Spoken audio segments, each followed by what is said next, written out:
Siguro naman, ayaw naman natin na aasa na lang tayo sa mga magulang or sa family or sino ba yung mga tao na inaasahan natin.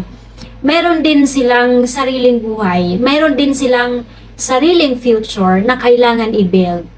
Kailangan talaga na bawat family member ay magkaroon ng income at magkaroon ng kaalaman how to manage personal finances. Dahil yun ang mahalaga sa bawat pamilya, para lahat tayo masaya. Dahil hindi lang yung family natin ang makikinabang, lahat ng community natin makikinabang. Diba? Pag may income tayo, nagbabayad tayo ng taxes, diba? So, yung taxes, malaking ambag na yon para sa bansa natin, para sa mga tao na mas nangangailangan ng tulong, diba? Kaya kailangan magkaroon tayo ng income.